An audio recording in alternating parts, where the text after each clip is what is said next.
There is a particular kind of silence that only exists at 3:17 in the morning.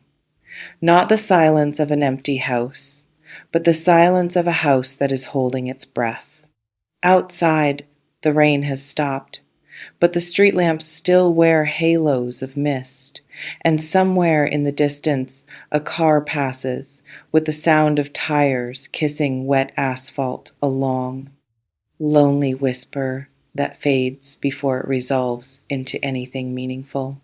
In a room not far from where you are sleeping, or perhaps pretending to sleep, someone is sitting on the edge of a bed they did not make. Their thumb hovers over a screen.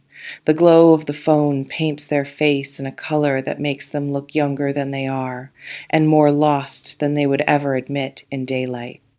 They have typed your name into the search bar. Not your full name, just the nickname or the initial or the first three letters that the algorithm recognizes. They have pulled up your photograph. They have stared at it until the pixels stopped making sense, and now their finger is resting on the button that would make you disappear. Block, delete, erase. The words that promise a clean break, a severed cord, a door that finally clicks shut. They have done this before. They have rehearsed this scene so many times that it has its own script, its own lighting, its own soundtrack of justification. This time, they tell themselves, I mean it. This time, I walk away. But they do not press the button. Instead, the phone dims. Their hand falls into their lap, and they sit there in the dark, feeling something in their chest that they do not have a name for. It is not desire, exactly. Desire is sharp. It has teeth. It wants to consume. This is softer, heavier. It feels like gravity, like trying to lift a stone that has become part of the earth itself. They do not know why they cannot leave you. They have left other people. They have walked away from jobs, from cities, from versions of themselves that took years to build. They are not weak. They are not stupid. They are not lacking in willpower. And yet, when it comes to you, their willpower dissolves like sugar in warm tea. They do not understand it.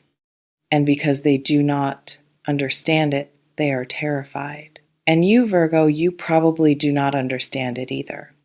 You probably think in your quieter moments that they stay out of habit or guilt, or because they have not found someone better yet.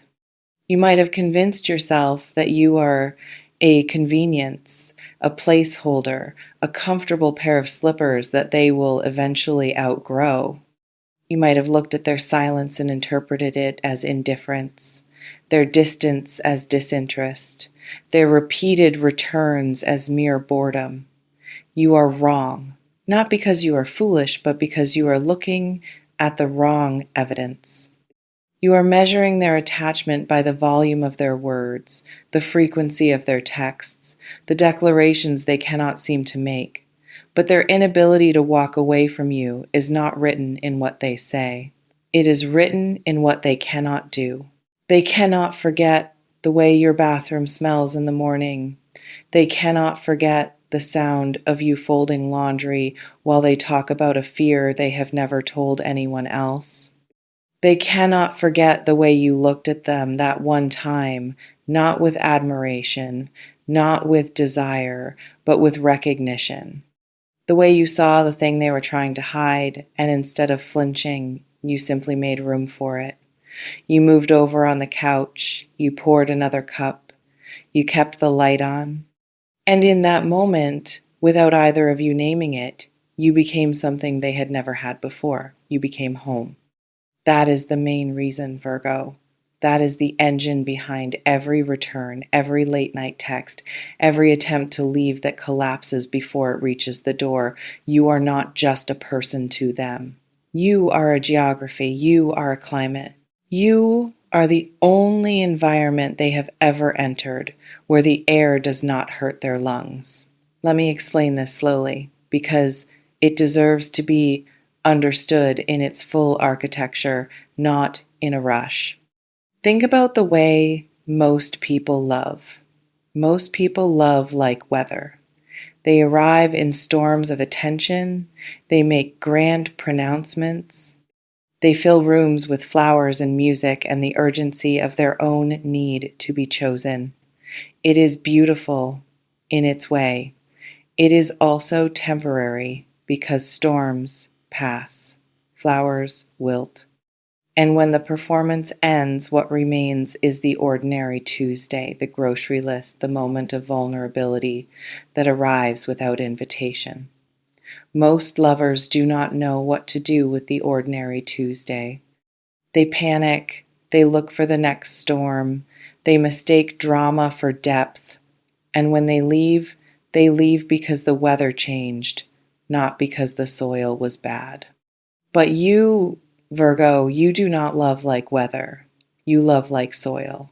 You love like the slow, patient ground beneath a tree that nobody planted but that grew anyway because the conditions were right.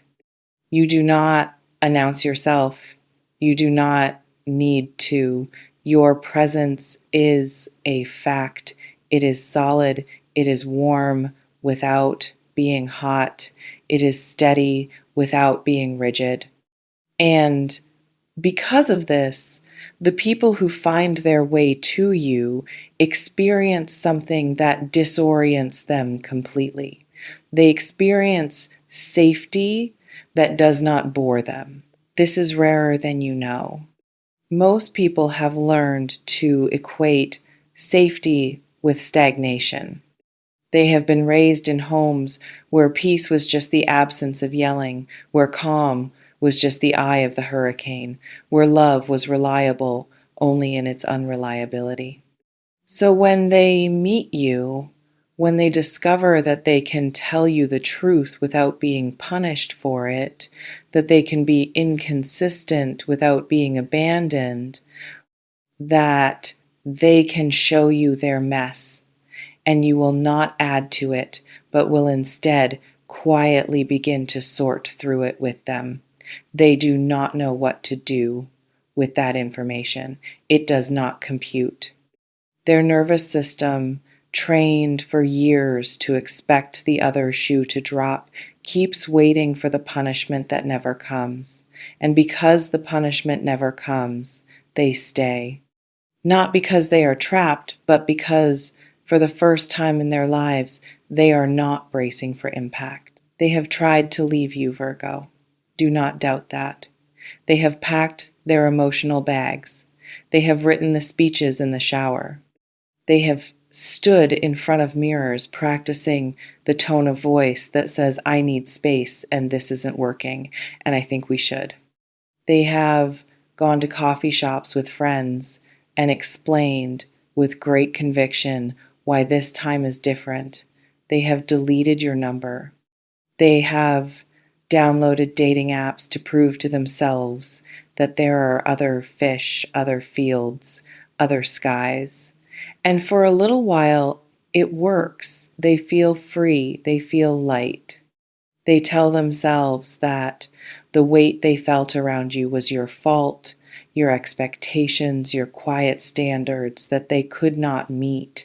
But then the third day arrives, or the fifth, or the 14th, and something happens that they did not expect.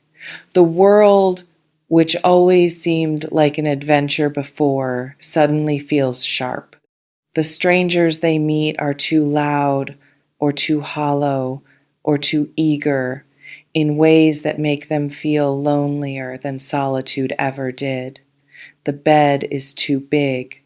The silence is not peaceful. It is accusatory. They reach for their phone to tell someone about a small, ridiculous thing that happened at the grocery store, the way the cashier reminded them of their third grade teacher, the way the clouds looked like a ship and They realize there is no one who would understand why that matters except you. You are the only one who knows that they like the left side of the bed but will never admit it. You are the only one who knows that they hum when they are anxious and that the tune is always something from a commercial they saw at age 7. You are the only one who knows that their ambition is not greed but terror, that their arrogance is armor, that their silence at dinner parties is not snobbery but a profound exhaustion with having to translate themselves into a language the room can understand. You know these things not because they told you in a grand confession, but because you watched, because you noticed, because you remember.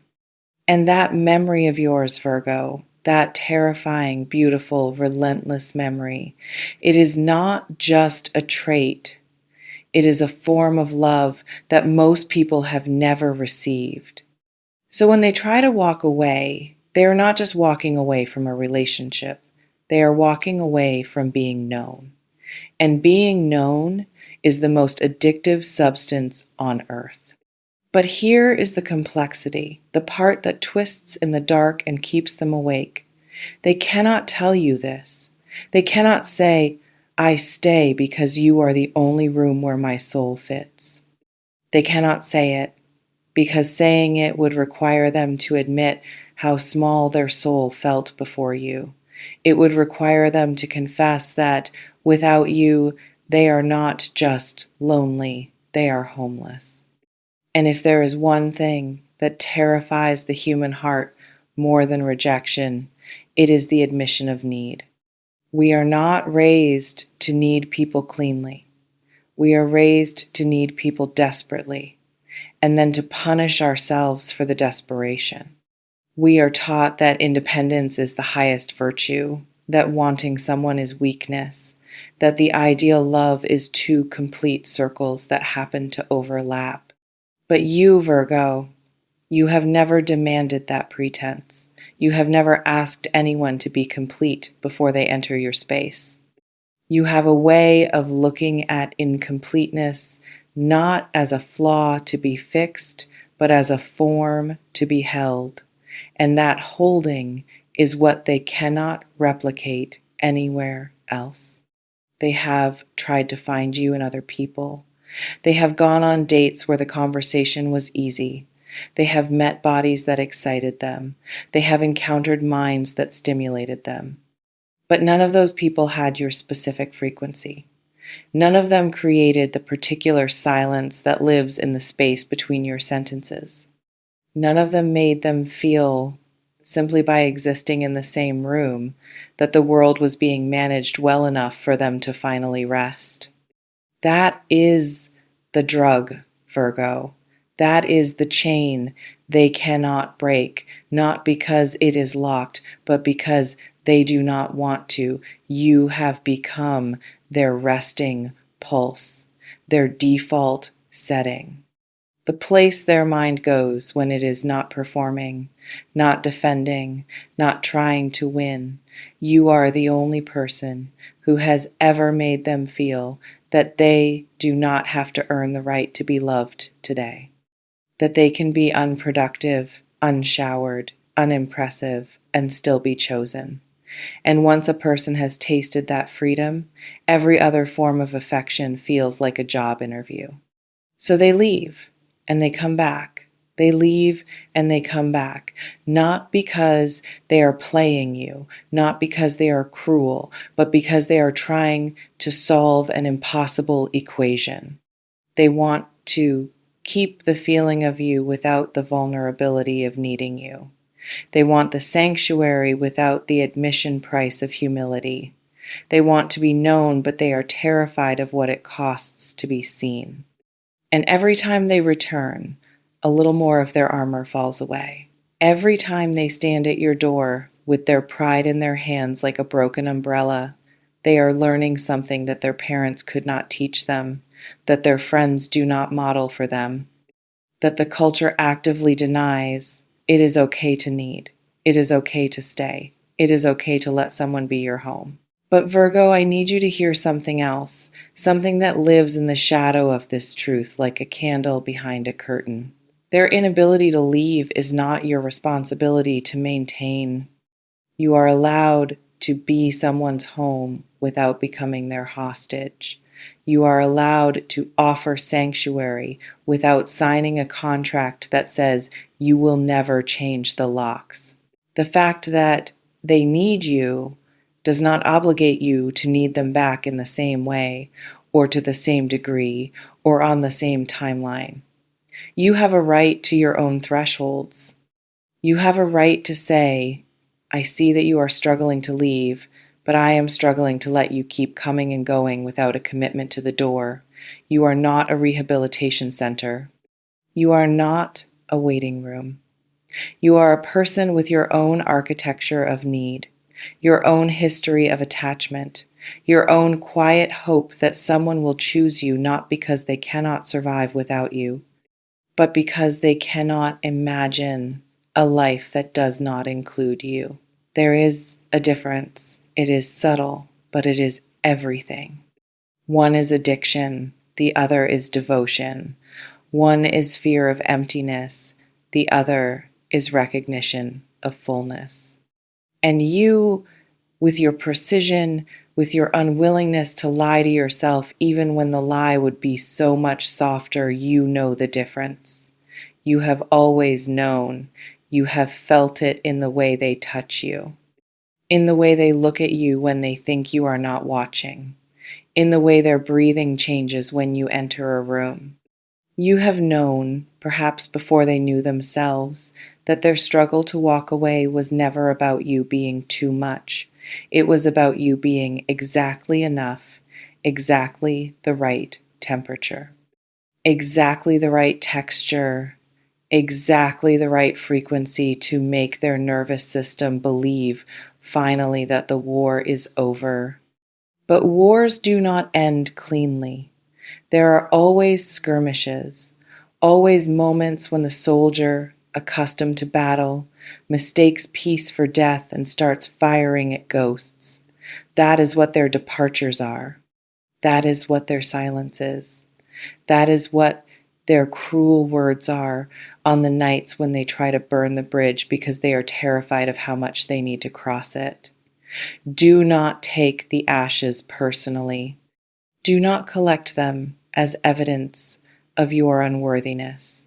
The fire is not about you. It is about their terror of how thoroughly you have seen them.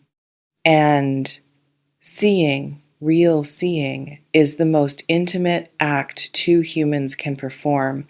It is also the most frightening. Let me tell you what is happening inside them. When they sit on that edge of the bed at 3:17 in the morning, your name glowing on their screen like a secret they cannot keep and cannot tell.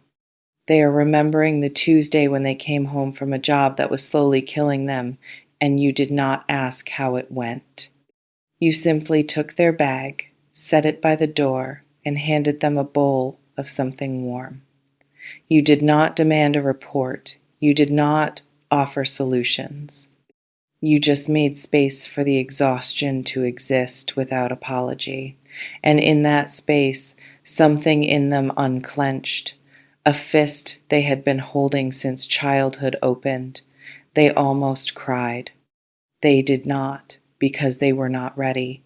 But the fist opened, and now, every time they try to leave you, they feel that fist trying to close again. They feel the old armor calling them back to a life where they had to be strong, had to be fine, had to be okay, and they cannot bear it. They cannot bear the thought of returning to a life where no one hands them a warm bowl without asking for a performance review of their day. They are also remembering the fight, the bad one, the one where they said things that were designed to make you leave because they needed to know if you would. They needed to test the foundation. They threw bricks at your love, and your love did not shatter. It simply absorbed the impact and remained. They have never experienced that before.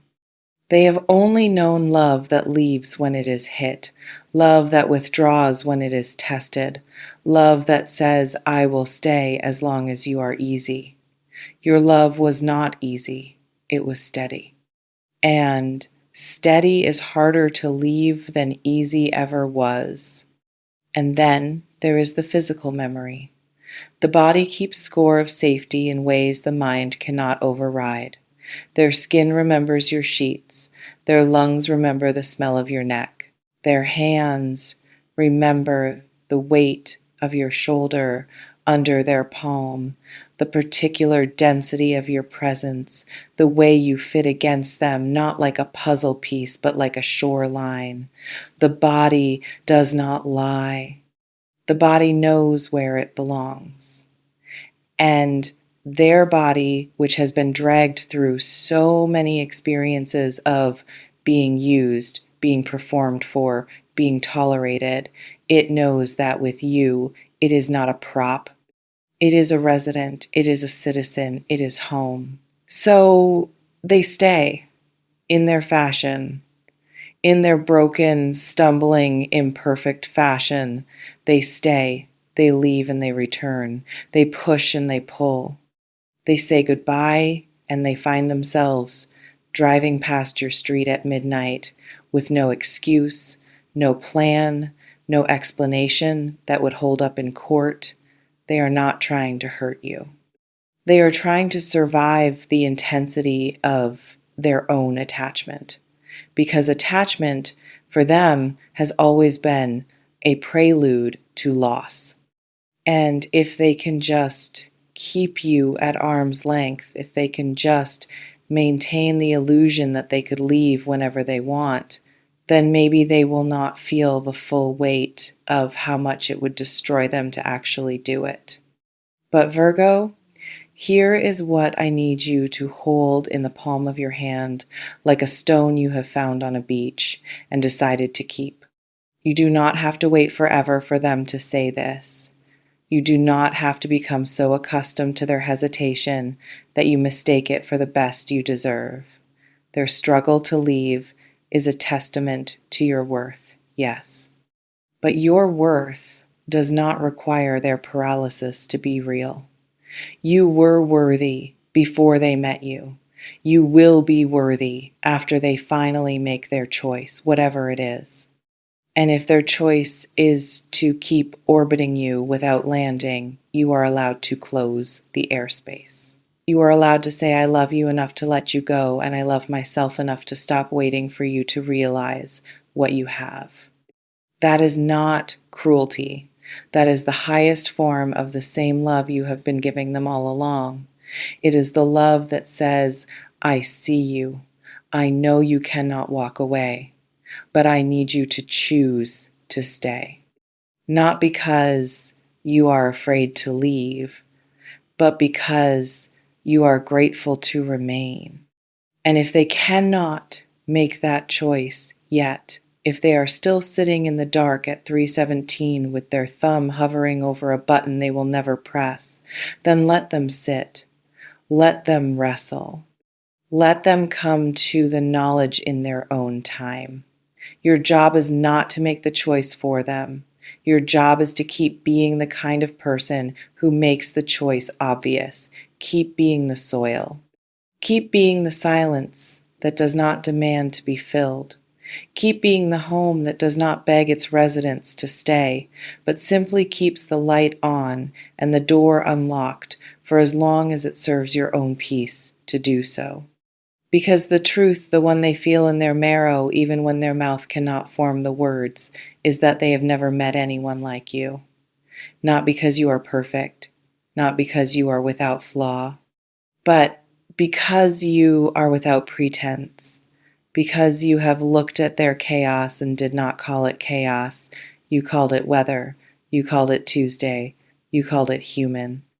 And in doing so, you gave them permission to stop running from themselves. That is why they cannot walk away. You are not just a lover or a friend or a chapter in their story.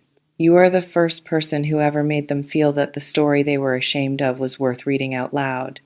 You are the margin where they wrote their real name. You are the only room where they do not have to perform to be allowed to stay. And a soul that has finally found its room does not check out easily. It lingers. It leaves socks in the drawer. It forgets its keys on purpose. It finds reasons to come back, even when pride says go, because pride is cold. And you, Virgo, you are warm. And after a lifetime of shivering, warmth is not a preference, it is a necessity. So let them have their hardest time. Let them struggle. Let them sit in the dark with your name on their screen and their heart in their throat. Let them learn slowly that the reason they cannot leave is not because you have trapped them. It is because you have freed them. And freedom, once tasted, is impossible to forget. Sleep well. The light is still on. The door is as you left it, and somewhere, someone is finally understanding that home is not a place you find. It is a person you cannot bear to lose.